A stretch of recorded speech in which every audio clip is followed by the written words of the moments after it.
बिस्मिल्लाहि मिनश्शैतानिर्रजीम बिस्मिल्लाहिर्रहमानिर्रहीम। अल्लाह के बबरकत नाम से शुरू करते हैं जो बड़ा मेहरबान और नहायत रहम करने वाला है। यूनिक ग्रुप ऑफ इंस्टीट्यूशन की तरफ से ये ऑनलाइन लेक्चर्स आपकी तालीम और तरबियत के लिए आप तक प्रोवाइड किए जा रहे हैं और मेरा नाम प्रोफेसर राजा वाजिद अली है और आप मुझसे शुमारियात यानी स्टैटिस्टिक्स पढ़ते हैं। आज हम स्टैटिस्टिक्स और क्लास हमारी है सेकेंड ईयर, चैप्टर वही जो हम पढ़ रहे हैं यानी कि 14 चैप्टर है और 14.2 एक्सरसाइज है। 14.2 एक्सरसाइज के हमने क्वेश्चन नंबर 3 तक हम कंप्लीट कर चुके थे। लास्ट पार्ट आपके ज़िम्मे था कि आप उसका फार्मूला तलाश करके लाएं और सॉल्व करके दिखाएं कि क्या सॉल्व होता है, और इससे आगे हम पढ़ेंगे इंशाअल्लाह आज। और आज का लेक्चर हमारा 53 है। हस्ब मामूल हम अपने लेक्चर का आगाज़ एक दुआ से करते हैं और दुआ है आज रिज़्क़ की। लास्ट लेक्चर में आपने देखा था, आपने सुना कि हमने इल्म की दुआ सीखी। अब हम रिज़्क़, मैंने लास्ट लेक्चर में ज़िक्र किया था कि हम ज़िंदगी माँ की गोद से कब्र तक 2 काम करते हैं। एक सीखने का काम, हमने किस तरह चलना है, हमने बोलना कैसे सीखना है, हमारे हाथों का क्या काम है, फिर उसके बाद ये दुनिया का इल्म, दीन का इल्म सीखना, फिर उसके बाद कारोबार में, रिज़्क़ में सब कुछ सीखते ही रहना है। और दूसरा काम था रिज़्क़ कमाना। तो इल्म की दुआ पिछले लेक्चर में सीखी, आज के लेक्चर में हम रिज़्क़ की दुआ सीखते हैं।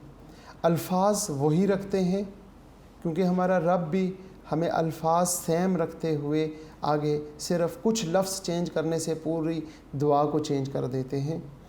अल्लाहुम्मा उर्ज़ुक़नी, ए मेरे परवरदिगार। अल्लाहुम्मा का मतलब है उर्ज़ुक़नी, मतलब अता कर, मतलब हम सबको दे दे। उर्ज़ुक़नी अरबी का लफ्ज़ है और मतलब होता है अता कर दे। ए हमारे रब हमें अता कर। अल्लाहुम्मा उर्ज़ुक़नी रिज़्क़न, रिज़्क़ अता कर है अल्लाह। हमने पिछली दुआ में क्या पढ़ा? अल्लाहुम्मा उर्ज़ुक़नी इल्मन, इल्म अता कर। और इल्म की 3 खूबियाँ बताई कि वो नाफ़े हो, वासे हो और गहराई वाला, मतलब हमीकन हो। अब हम रिज़्क़ मांग रहे हैं तो आगे हम अल्लाह से रिज़्क़ की खूबियों के बारे में कहेंगे कि उस रिज़्क़ में ये खूबियाँ हों। अल्लाहुम्मा उर्ज़ुक़नी रिज़्क़न, ए मेरे रब हम सबको अता कर रिज़्क़। कैसा हो? रिज़्क़न हलालन, सबसे पहले अल्लाह हमारा रिज़्क़ हलाल हो, हराम ना हो। हलालन तय्यबन, हलाल तो हो लेकिन अगर वो पाक ना हुआ तो फिर क्या? तय्यब, पाक हो। हलालन तय्यबन मुबारकन, और ए हमारे रब वो जो रिज़्क़ हमें अता कर वो हलाल भी हो, वो तय्यब भी हो और वो हमारे लिए मुबारक भी हो। मुबारक मतलब उसके सारे फ़ायदे हमें मिले, उसका कोई नुकसान हमें ना मिले, वो मुबारक हो। 3 खूबियाँ मैंने बताई, हलालन तय्यबन मुबारकन वासिअन, और वो बहुत वसी हो। ए अल्लाह इतना वसी रिज़्क़ अता फरमा कि मैं लोगों को दूँ, मैं लोगों की तेरे मखलूक की खिदमत करूँ अपने रिज़्क़ से। मुझे इतना वसी रिज़्क़ अता कर। उस रिज़्क़ की 4 खूबियाँ, हलालन तय्यबन मुबारकन वासिअन। और 5वीं खूबी तो इंतहा की है, मिन इंदिक।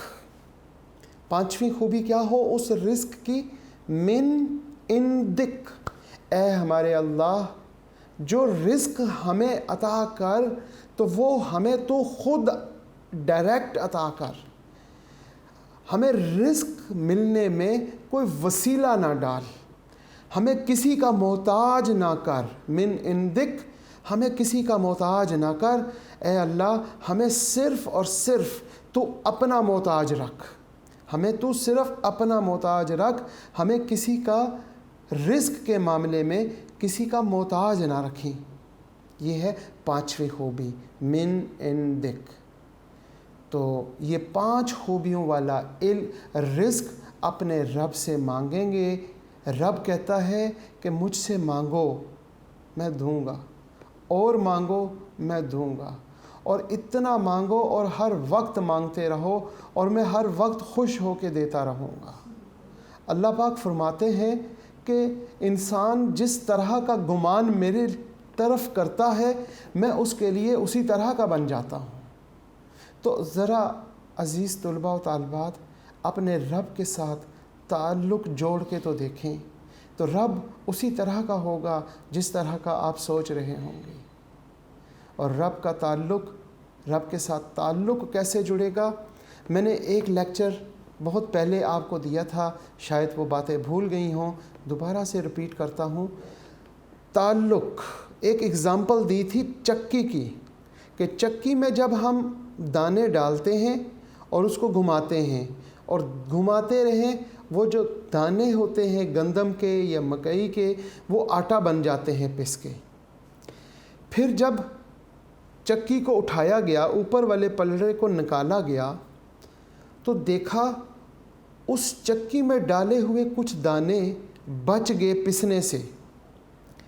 जब उन दानों से मुखातिब होकर किसी ने पूछा कि हमने तुम्हें चक्की में डाला और खूब हिलाया, खूब घुमाया और बाकी सारे तुम्हारे साथी जो हैं वो आटा बन गए, तुम कैसे बच गए?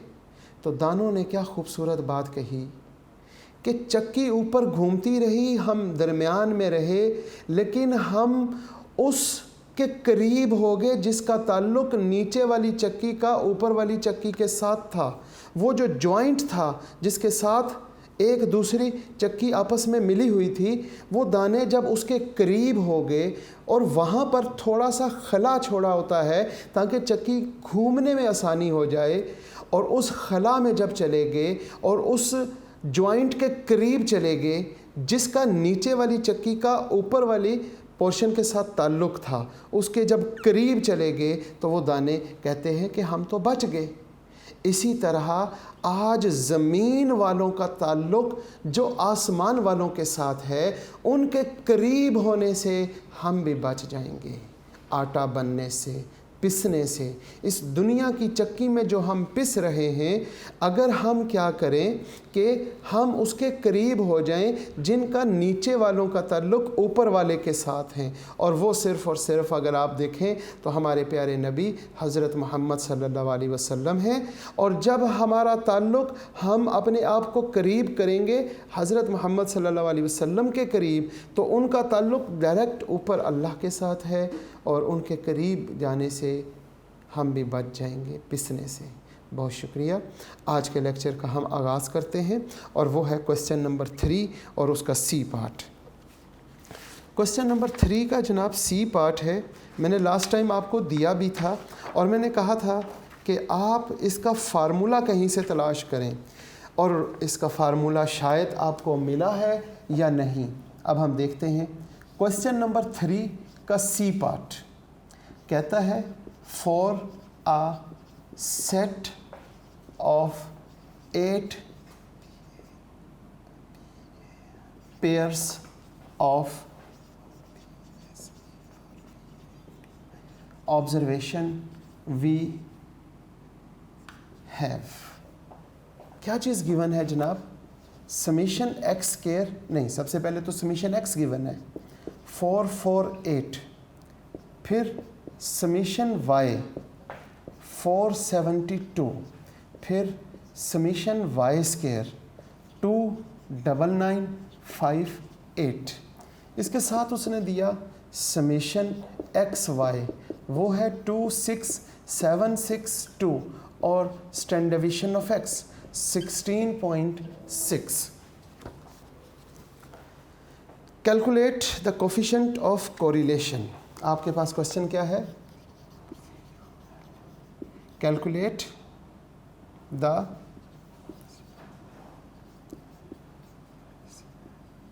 Coefficient of correlation. अब जो आपके पास गिवन डाटा है उसके मुताबिक आपके पास शायद कोई फार्मूला न बन रहा हो, लेकिन अगर आपको याद हो मैंने लास्ट लेक्चर में आपको बताया था कि एक फार्मूला मेरा बहुत फेवरेट है। उस फार्मूले से हम इसे सॉल्व करते हैं। समेशन एक्स वाई, क्या समेशन एक्स वाई गिवन है? बिल्कुल, समेशन एक्स वाई गिवन है। फिर माइनस एन एक्स बार और वाई बार। एन गिवन है जी, बिल्कुल एन गिवन है। एन 8 है, हम यहाँ पे लिख लेते हैं n is equal to 8। X bar given है? एक्स बार गिवन नहीं है। अब आप क्या करेंगे? एक्स बार और वाई बार मालूम करेंगे अपने इस फार्मूले को सॉल्व करने के लिए। X bar is equal to summation x over n. Summation x कितना है? 448 ओवर n 8। आपके पास आंसर आ जाएगा 56। तो यहाँ पे हमारे पास 56। अब आपके पास x बार भी आ गया, y बार। Summation y over n, summation y है 472 ओवर 8 और ये 59। अब आपके पास y बार भी आ गया। x बार और y बार दोनों जब आपके पास आ जाएं तो अब आप यहाँ पे देखें कि ये सारी चीज़ें अब आपके पास मौजूद हैं। इसके साथ हम नीचे लिखेंगे n तो मौजूद है। स्टैंडर्ड डेविएशन ऑफ x और स्टैंडर्ड डेविएशन ऑफ y। अब स्टैंडर्ड डेविएशन ऑफ x मौजूद है, स्टैंडर्ड डेविएशन ऑफ y मौजूद नहीं है। स्टैंडर्ड डेविएशन ऑफ y के लिए जो चीज़ें चाहिए वो गिवन है। हम यहाँ पे स्टैंडर्ड डेविएशन ऑफ y भी मालूम कर लेते हैं। स्टैंडर्ड डेविएशन ऑफ y का क्या फार्मूला होता है? Summation y square over n minus summation y over n का whole square. Standard deviation of y, यहाँ पे क्या करें? Summation y square, summation y square ये मौजूद है जनाब 29958 dividing by n 8 minus summation y 472 over 8 और इसका स्क्वायर। अब आप देखें स्टैंडर्ड डेविएशन ऑफ y, जब आप इसको 8 पे डिवाइड करेंगे तो आपके पास क्या आएगा? आपके पास आ जाएगा 3744.75 माइनस यहाँ पे क्या होगा 59 और इसका square. Standard deviation of y is equal to यहाँ पे 3744.75 माइनस 59 का स्क्वायर 3481। अब आप इसे माइनस कर लें जनाब कैलकुलेटर से। इसको इसमें से जब आपने माइनस किया तो वो 263.75 और स्क्वायर रूट लेने के बाद आपके पास आंसर आ जाएगा 16.24। ये स्टैंडर्ड डेविएशन ऑफ y भी आ गया। जब ये सारी चीज़ें आपके पास आ जाएंगी तो अब आप क्या करेंगे? अब इस फार्मूले में वैल्यूज़ पुट करें और जवाब आ जाएगा। अब इस फार्मूले में हम वैल्यूज़ कैसे सॉल्व करते हैं या पुट करते हैं? r is equal to summation x y, वो हमारे पास है 26762 माइनस n कितना है हमारे पास 8, x बार 56 और y बार वो कितना था? Yes 59 dividing by n 8। Standard deviation of x वो हमारे पास 16.6 है और स्टैंडर्ड डेविएशन ऑफ y वो हमारे पास 16.24 है। ये हमने इस फार्मूले में वैल्यूज़ पुट कर दी। अब आप इनको सॉल्व करने के लिए मल्टीप्लाई करेंगे और मल्टीप्लाई करते हुए क्या करेंगे? r is equal to 26762 minus इन तीनों को आप मल्टीप्लाई कर दें जनाब 26432 डिवाइडिंग बाय। जब आप इन तीनों को मल्टीप्लाई करेंगे तो वो आपके पास आंसर आ जाएगा 2156.672। ऊपर माइनस कर लें, जब आपने ऊपर माइनस किया तो 330 आ गया, नीचे 2156.672 और अब आप इसे डिवाइड कर लें, डिवाइड करने पर 0.153, ये आपका आंसर है जनाब। ये था आंसर। ये क्वेश्चन मैंने लास्ट लेक्चर में आपके ज़िम्मे दिया था कि आप खुद करें। अगर आपने खुद किया है और किसी और फार्मूले से किया है, आंसर यह आता है तो फिर तो ठीक है, और अगर आंसर नहीं आता तो आप इस फार्मूले को फॉलो करें। इस फार्मूले में जो चीज़ें यहाँ पे गिवन है एज इट इज़, हमने ये नहीं देखना कि जो यहाँ गिवन है हमने उसी तरह का फार्मूला बनाए। हमने यहाँ पे ये भी देखा कि ये क्वेश्चन गिवन है, इसमें स्टैंडर्ड डेविएशन ऑफ x है, तो हम कोई ऐसा फार्मूला लगाएं जिसमें स्टैंडर्ड डेविएशन ऑफ y भी आए। लेकिन फिर सोचें कि स्टैंडर्ड डेविएशन ऑफ y तो गिवन ही नहीं है। अब आपने देखना है कि स्टैंडर्ड डेविएशन ऑफ y मालूम करने के लिए उसके फार्मूले में जो चीज़ें चाहिए वो सारी वैल्यूज़ हमारे पास गिवन है। यानी कि जैसे समीशन y चाहिए, समीशन y स्क्वायर चाहिए और n चाहिए। तो देखें n 8 है, समीशन y और समीशन y स्क्वायर गिवन है, तो हम स्टैंडर्ड डेविएशन ऑफ y निकाल सकते हैं। तो स्टैंडर्ड डेविएशन ऑफ y हम खुद से निकाल लेंगे और यहाँ पे फार्मूला लगाएंगे standard deviation of x into standard deviation of y। ये फार्मूला मेरा फेवरेट है। उसकी वजह ये है कि ये इनको हम अलग से सॉल्व कर लेते हैं, यहाँ पे कैलकुलेशन कम होती है। अदरवाइज़ इस फार्मूले के अंदर आपने देखा एक बड़ा सा अंडर रूट होता है, अंडर रूट में 2 पोर्शंस होते हैं, उनको सॉल्व करते करते कहीं ज़रा सी गलती हो गई तो फिर आगे हमारा आंसर गलत हो जाता है। ये था क्वेश्चन नंबर 3 का सी पार्ट। अब हम आगे चलते हैं क्वेश्चन नंबर 4 की जानिब, और क्वेश्चन नंबर 4 भी बहुत आसान है और इसी तरह के आसान सवाल पेपर में आया करते हैं और बच्चे यही आसान सवाल छोड़ जाते हैं कि ये तो बड़े आसान हैं, इनको देखते भी नहीं हैं और बाद में पता चलता है कि वही सवाल पेपर में आ गया है।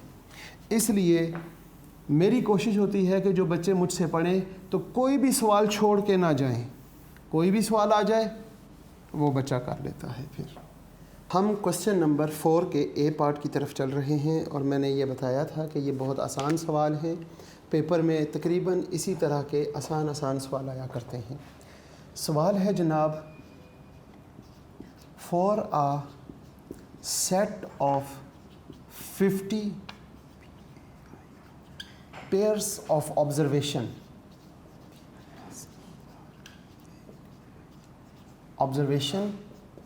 The standard deviation of x and y are 4.5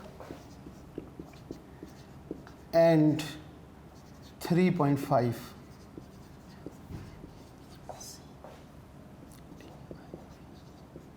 respectively. If the sum of product of deviation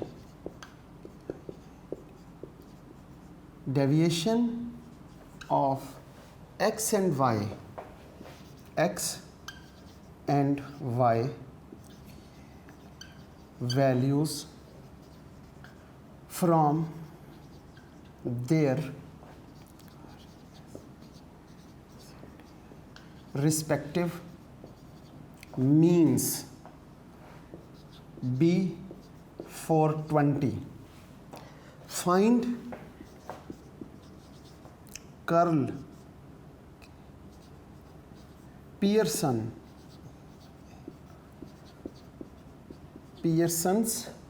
coefficient of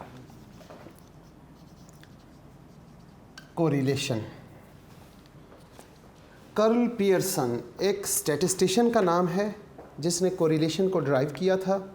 उसने अपने नाम के साथ भी कोरिलेशन के साथ लगा दिया कि कर्ल पियर्सन, या ये लिख दे product movement coefficient of correlation, या सिंपल कह दे कि फाइंड कोरिलेशन कोफिशिएंट, या फिर जैसे यहाँ पे पूछा हुआ है curl Pearson coefficient of skewness, coefficient of curl Pearson coefficient of correlation. जब लफ्ज़ कोरिलेशन आएगा तो मतलब हमने सिर्फ आर मालूम करना है और आर की वैल्यू लाइज बिटवीन -1 2 + 1 होती है, -1 और +1 के दरमियान होगी। अगर आपकी -1 और +1 से बाहर चली जाती, इसका मतलब है कि कोई प्रॉब्लम है। अब हम बात करते हैं कि इस क्वेश्चन में हमारे पास गिवन डेटा क्या है। गिवन डेटा जनाब, गिवन डेटा हमारे पास है for a set of 50 pair of observation. सबसे पहली बात है n = 50 है, ठीक होगी बात। इसके बाद उसने आपको कहा कि the standard deviation of x, standard deviation of x and standard deviation of y respectively 4.5 and 3.5। Standard deviation of x और स्टैंडर्ड डेविएशन ऑफ y दे दिया। इसके साथ उसने क्या कहा, इफ़ द सम, सम का मतलब होता है समीशन, ऑफ का मतलब होता है ब्रैकेट, प्रोडक्ट यानी कि कोई दो वैल्यूज़ हैं, ऐसे दो ब्रैकेट्स डाल देते हैं, sum of the product of deviation, किसकी, x की डेविएशन और y की डेविएशन। कहाँ से, फ्रॉम देयर रिस्पेक्टिव मीन्स, यानी x की डेविएशन उसके मीन से और y की डेविएशन उसके मीन से, इट्स इक्वल टू 420। ये पॉइंट्स हमारे पास गिवन है। अब ये जो 420 है, ये जब तक हम इस पूरे स्टेटमेंट को पढ़ेंगे नहीं, समझेंगे नहीं, और समझेंगे भी इसी तरीके से जैसे सम तो समीशन, प्रोडक्ट में हमारे पास ये आ जाएगा, ऑफ द डेविएशन माइनस, और फ्रॉम देयर ये जिस तरीके से भी है। अब आपके पास डेटा जो गिवन है वो ये चार चीज़ें गिवन है, n standard deviation of x, standard deviation of y और सम ऑफ प्रोडक्ट और डेविएशन फ्रॉम देयर मीन्स। ये चार चीज़ें गिवन है। मालूम क्या करना है, curl Pearson coefficient of correlation. हमने कोरिलेशन मालूम करना है, तो उसके लिए हमें किसकी ज़रूरत है, हमें कोई फार्मूला चाहिए। और फार्मूला हमारे पास वो 10 फार्मूले जो मैंने आपको लिखवाए थे, और मैंने एंड पे बताया था कि किसी एक फार्मूले का नोमिनेटर ले लें और किसी दूसरे फार्मूले का डिनोमिनेटर ले लें, तो एक नया फार्मूला बन जाएगा।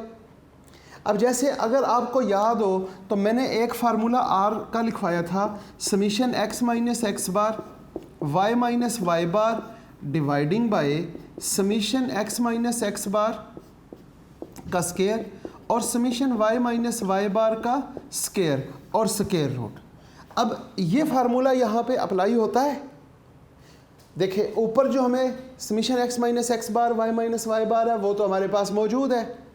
अब नीचे वाली रकम मौजूद नहीं है। हमने एक फार्मूला ये पढ़ा, summation x Y minus N x bar Y bar और dividing by N standard deviation of x और स्टैंडर्ड डेविएशन ऑफ वाई। हमने ये फार्मूला पढ़ा।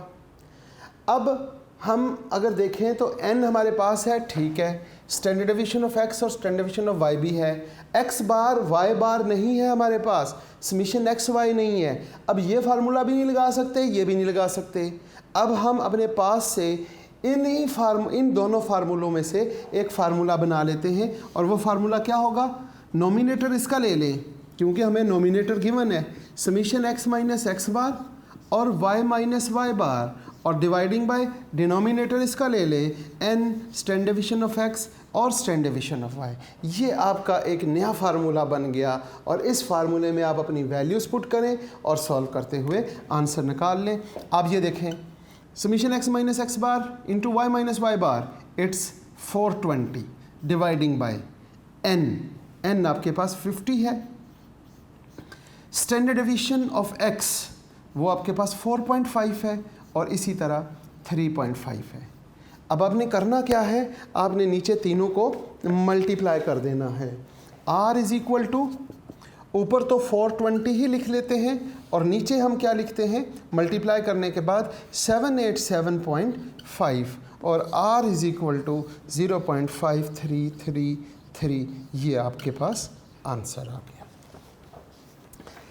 आपको समझ आ चुकी होगी इस क्वेश्चन की, जो क्वेश्चन नंबर 4 है और उसका ए पार्ट है। ठीक है जी, इसमें बहुत आसान है, सिर्फ ये स्टेटमेंट समझना है। स्टेटमेंट समझ आ गई तो क्वेश्चन बहुत आसान है। फार्मूला मैंने आपको बताया कि ये 2 फार्मूले थे। जब मैंने इसको गौर से देखा तो मेरे जहन में उन 10 फार्मूलों में से क्लिक हुआ कि मैं ये फार्मूला लिखूं। जब मैंने ये फार्मूला लिखा, लेकिन इसमें ये नीचे जो डिनोमिनेटर है उसकी वैल्यूज़ ही गिवन नहीं है। अब मेरे पास जो बाकी वैल्यूज़ हैं उसके लिए मेरे पास क्लिक हुआ ये फार्मूला कि summation x Y minus N x bar Y bar over n standard division of x और स्टैंडर्ड डिवीजन ऑफ वाई, क्योंकि हमारे पास एन भी मौजूद है, स्टैंडर्ड डिवीजन ऑफ एक्स और स्टैंडर्ड डिवीजन ऑफ वाई, ये फार्मूला। अगर मैं ये फार्मूला लगाऊं तो ये ऊपर वाली चीज़ें मौजूद नहीं हैं, ये फार्मूला लगाऊं तो ये नीचे वाली चीज़ें मौजूद नहीं हैं। मैंने इसका नोमिनेटर लिया और इसका डिनोमिनेटर लेके एक नया फार्मूला बनाया और उससे हमने क्वेश्चन को सॉल्व कर लिया और ये हमारा क्वेश्चन इस तरह सॉल्व हो गया। बहुत आसान सवाल था, उम्मीद करता हूँ कि आपको समझ आ गया होगा। इसके साथ साथ हम क्वेश्चन नंबर 4 का बी पार्ट करते हैं। क्वेश्चन नंबर 4 का बी पार्ट भी बहुत ही आसान सवाल है, सब कुछ उसने दिया हुआ है। अगर किसी बच्चे को उस गिवन डेटा से फार्मूला क्लिक हो जाए कि कौन सा फार्मूला लगाना है, बाकी उसमें वैल्यूज़ पुट करके जवाब निकालना बहुत आसान है बच्चों के लिए। हम चलते हैं क्वेश्चन नंबर 4 का बी पार्ट। क्वेश्चन नंबर 4 है और उसका बी पार्ट है। कहता है for a given set of data we have standard deviation of x square is equal to 9.102, standard deviation of y square 2.204 और इसी तरीके से उसने कोवेरियंस ऑफ एक्स वाई भी दे दिया 1.694 और क्या मालूम करना है, find the product moment correlation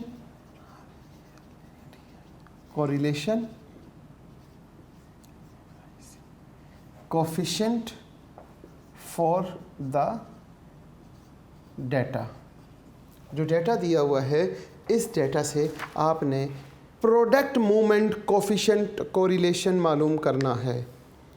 अब आपके पास जो गिवन डेटा है वो आपके सामने नज़र आ रहा है, आपने सिंपल फार्मूला लिखना है। सॉल्यूशन में एस वी नो डेट, जैसा कि हम जानते हैं कि कोरिलेशन कोफिशिएंट इट्स, अगर आपको याद हो क्वेश्चन नंबर 2 का A part, B part, C part और डी पार्ट, हमने चारों पार्ट किए। और अगर हमने चारों पार्ट किए तो इसका मतलब क्वेश्चन नंबर 2 के ये चारों पार्ट पढ़े भी। अगर हमने पढ़े हुए तो उसका जो पहला सेंटेंस है, जैसे मैं क्वेश्चन नंबर 2 के डी पार्ट का सेंटेंस पढ़ने जा रहा हूँ, the simple correlation coefficient r is equal to, ये फार्मूला लिखा हुआ है, x y over standard deviation of x standard deviation of y. Standard deviation of x और स्टैंडर्ड डेविएशन ऑफ वाई यहाँ पर है। अगर आपके पास यहाँ पे स्केयर है तो आप यहाँ पे लिखेंगे स्केयर और अंडर रूट डाल लें। ये फार्मूला है जनाब। इस फार्मूले में आप सिंपल वैल्यूज़ पुट कर दें और उन्हें सॉल्व कर लें। वैल्यूज़ कैसे पुट करेंगे? हमारे पास कोवेरियंस ऑफ एक्स वाई ये दिया हुआ है, ऊपर तो 1.694 आ जाएगा, नीचे हम लिखते हैं अंडर रूट। अंडर रूट में ये वेरिएंस ऑफ एक्स है तो यहाँ पे आ गया 9.102 और वेरिएंस ऑफ वाई 2.204। अब आप क्या करेंगे, r is equal to 1.694 over under root, इन दोनों को मल्टीप्लाई कर दें, वो आपके पास आ गया 20.06081। अब आपने क्या करना है, 1.694 तो वैसे ही लिखेंगे, इसका स्क्वायर रूट ले लें, इसका स्क्वायर रूट आ जाएगा आपके पास 4.478929 और फाइनली आप इसे डिवाइड कर दें। जब आपने डिवाइड किया तो 0.378, ये आपका आंसर है। आपने देखा कि ये जो क्वेश्चन नंबर 4 का ए और बी पार्ट है, ये इंतहाई आसान सवाल है, और अगर इनमें से इसका ए पार्ट पेपर में आ जाए और उसकी स्टेटमेंट हमें समझ ना आ रही हो तो फिर हमारे लिए बहुत मुश्किल हो जाता है, बहुत मुश्किल हो जाएगा क्वेश्चन को सॉल्व करना। अब हम आगे चलते हैं क्वेश्चन नंबर 5। क्वेश्चन नंबर 5 का A part, for the given set of data we have, और उसने 3 चीज़ें दी हैं। आर, यानी ये जो आर की वैल्यू हम फाइंड करते हैं क्वेश्चन नंबर 5 के ए पार्ट में उसने खुद ही दे दी। उसके बाद coefficient of variance of covariance of x y भी दे दिया 36, और वेरिएंस ऑफ एक्स भी दे दिया, और पूछा स्टैंडर्ड डेविएशन ऑफ वाई। ये भी बहुत आसान सवाल है, मेरे बच्चों को समझ लग चुकी होगी कि इसको कैसे करना है। हम चलते हैं क्वेश्चन नंबर 5 और ए पार्ट की तरफ। For a given set of data we have R is equal to 0.48, covariance of x y is equal to 36, and variance of x is equal to 16, and find standard deviation of y। Standard deviation of y मालूम करना है आपने। अब आपके पास R covariance of x y, variance of x और standard deviation of y मालूम करना है। इसके लिए जब आप सॉल्व करेंगे तो आप क्या लिखेंगे? As we know that R is equal to covariance of x y, variance of x into variance of y और स्क्वायर रूट। इसमें वैल्यूज़ पुट कर दें जनाब। इसमें आपने वैल्यूज़ पुट की, कैसे? R की क्या वैल्यू है? 0.48, covariance of x y 36, variance of x 16 and variance of y मालूम नहीं है, वो तो मालूम करना है। अब ये जो रकम डिवाइड हो रही है वो इसके साथ आके मल्टीप्लाई हो जाएगी। इसका मतलब है कि आपने क्या लिखना है? 0.48 के साथ मल्टीप्लाई कौन हुआ? 16 S y square is equal to 36। अब ये रकम जो है इस पोर्शन के साथ मल्टीप्लाई हो रही है तो दूसरी तरफ जाके डिवाइड होगी। हम लिखेंगे 16 S y square under root is equal to 36 over 0.48। 36 को आपने 0.48 पे डिवाइड करना है तो आंसर आ जाएगा 75। 16 standard deviation of y square under root is equal to 75।